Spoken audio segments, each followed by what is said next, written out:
गेटफ्लिक्स एक online platform है जहाँ पे आपको एक्सपीरियंस्ड और एक्सपर्ट फैकल्टीज के वीडियो लेक्चर्स देखने को मिल जाएंगे। आप 49 रुपीज़ में अपनी ब्रांच का कोई एक सब्जेक्ट या 249 रुपीज़ में अपनी ब्रांच के सभी सब्जेक्ट के वीडियो लेक्चर्स यहाँ पे देख सकते हैं। ये प्लेटफॉर्म 1 मई 2019 को लॉन्च हो रहा है और ये सिर्फ first come and first serve basis पे हो रहा है, तो आप इसके लिए अप्लाई कर सकते हैं। लिंक जो है वो डिस्क्रिप्शन में है।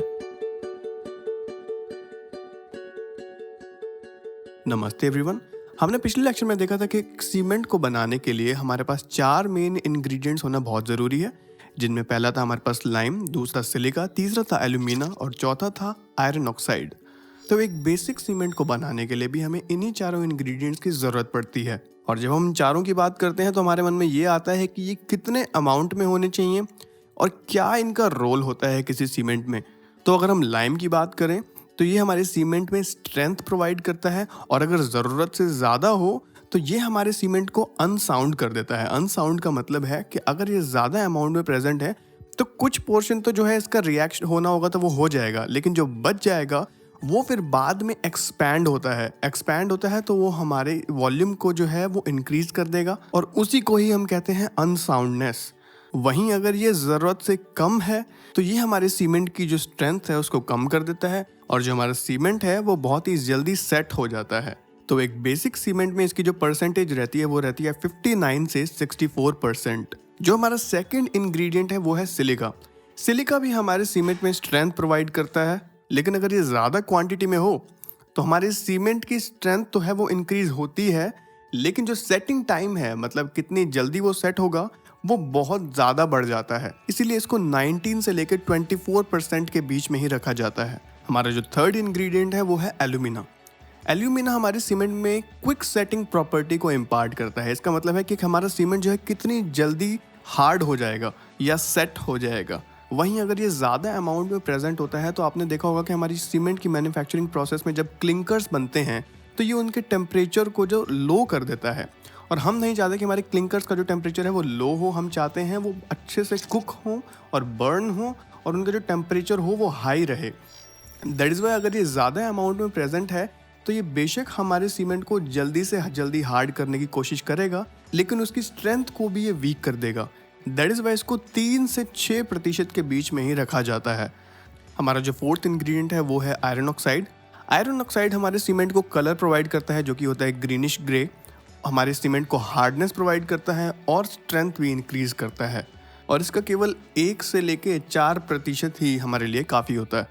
अब जैसे ही ये चारों के चारों कंपाउंड्स वाटर के कांटेक्ट में आते हैं तो एक केमिकल रिएक्शन जो है वो होना शुरू हो जाता है, और उसी को ही कहते हैं हम हाइड्रेशन ऑफ सीमेंट।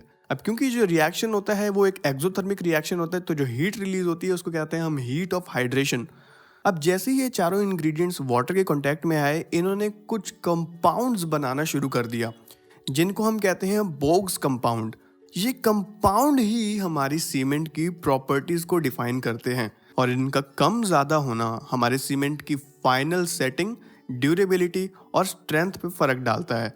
तो जो हमारा पहला कंपाउंड है वो है ट्राई कैल्शियम सिलिकेट। इसका जो केमिकल फॉर्मूला है वो है 3CaO.SiO2, और इसको शॉर्ट फॉर्म में सिंबल में लिखा जाता है C3S, ट्राई कैल्शियम सिलिकेट।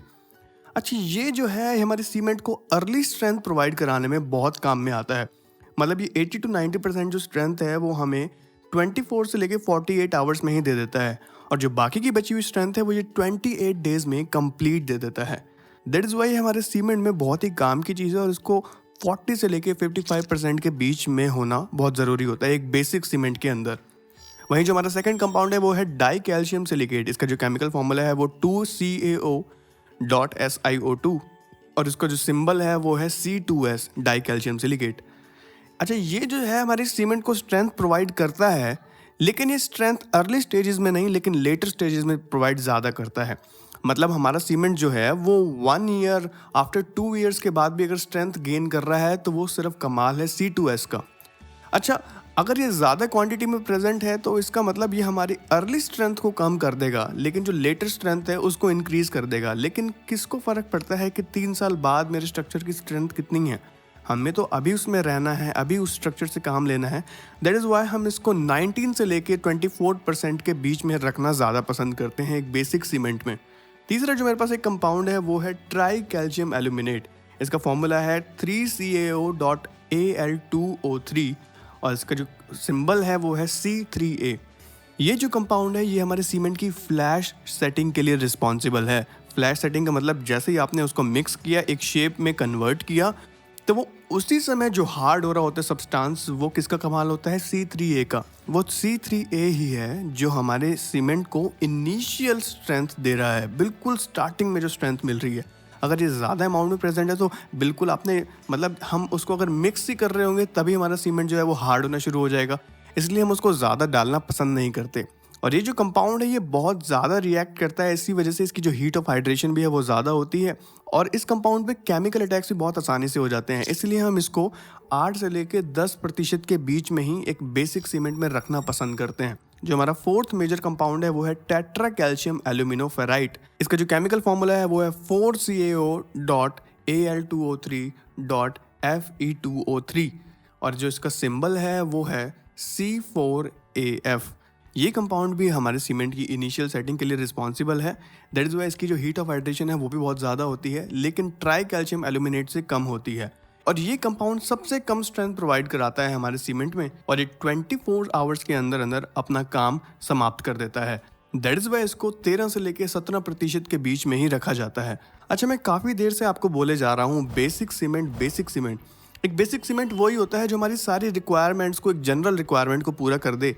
ये वही सीमेंट है जिससे हम घर बनाते हैं और जितने भी ये मैंने परसेंटेजेस लिखी एक बेसिक सीमेंट की परसेंटेजेस हैं और इसी सीमेंट को हम कहते हैं ऑर्डिनरी पोर्टलैंड सीमेंट। इसका मतलब अगर मार्केट में कोई नया सीमेंट आता है तो वो इसी बेसिक कॉम्पोजिशन में ट्वीक करी गई कुछ प्रॉपर्टीज से ही निकल के आता है। मतलब जैसे कि आपको चाहिए कि हमारे जो सीमेंट की स्ट्रेंथ है वो सिर्फ 5 मिनट में आ जाए, तो इसी सीमेंट में हम इसकी कुछ ऐसी प्रॉपर्टीज ट्वीक करेंगे, कुछ एल्यूमिना का जो लेवल है वो बढ़ा देंगे कि हमारा जो सीमेंट है केवल 5 मिनट में आपको फाइनल स्ट्रेंथ जो है वो दे दे। तो उसी बेसिक सीमेंट को हम कहते हैं ऑर्डिनरी पोर्टलैंड सीमेंट और इसी सीमेंट से निकल के आए हैं बाकी के सारे सीमेंट्स। ये ऑर्डिनरी पोर्टलैंड सीमेंट जो है इंडिया में 3 ग्रेड्स में बिकता है। एक है 33 ग्रेड, एक है 43 ग्रेड, एक है 53 ग्रेड। इन 33, 43 और 53 का मतलब है कि 33 मेगा पास्कल की जो स्ट्रेंथ है वो 28 डेज में आ जानी चाहिए 33 ग्रेड वाले OPC मतलब ऑर्डिनरी पोर्टलैंड सीमेंट की जो स्ट्रेंथ है वो। सिमिलरली अगर 43 ग्रेड वाला ऑर्डिनरी पोर्टलैंड सीमेंट है तो उसकी जो 28 डेज की जो स्ट्रेंथ है वो 43 मेगापास्कल मतलब 43 न्यूटन पर mm² होनी चाहिए। वहीं 53 ग्रेड वाले की 53 न्यूटन पर mm²। अगर आप ये चेक करना चाहते हो कि आपका जो सीमेंट है वो सही है, उसकी जो क्वालिटी है वो अच्छी है या नहीं है, तो आप कुछ फील्ड टेस्ट करके उसकी क्वालिटी को जान सकते हो। जैसे कि उसका जो कलर है वो ग्रीनिश ग्रे सा आपको दिखना चाहिए। अगर आप उसको हाथ में लेते हो तो वो आपको बिल्कुल स्मूथ फील हो। अगर आप सीमेंट को अपने फिस्ट में भरते हो और एक बकेट में थ्रो करते हो जिसमें पानी भरा हुआ है तो वो बहुत धीरे धीरे डूबे, ना कि एकदम से डूब जाए या बिल्कुल तैरने लग जाए।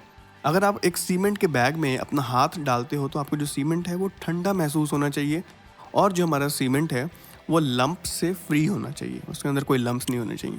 नेक्स्ट लेक्चर में हम बात करेंगे एग्रीगेट्स की और फिर कैसे एग्रीगेट्स और सीमेंट को मिला के हम कंक्रीट को डिज़ाइन करते हैं, उसके बारे में हम आगे आने वाले लेक्चर्स में बात करेंगे। तो मिलते हैं नेक्स्ट लेक्चर में।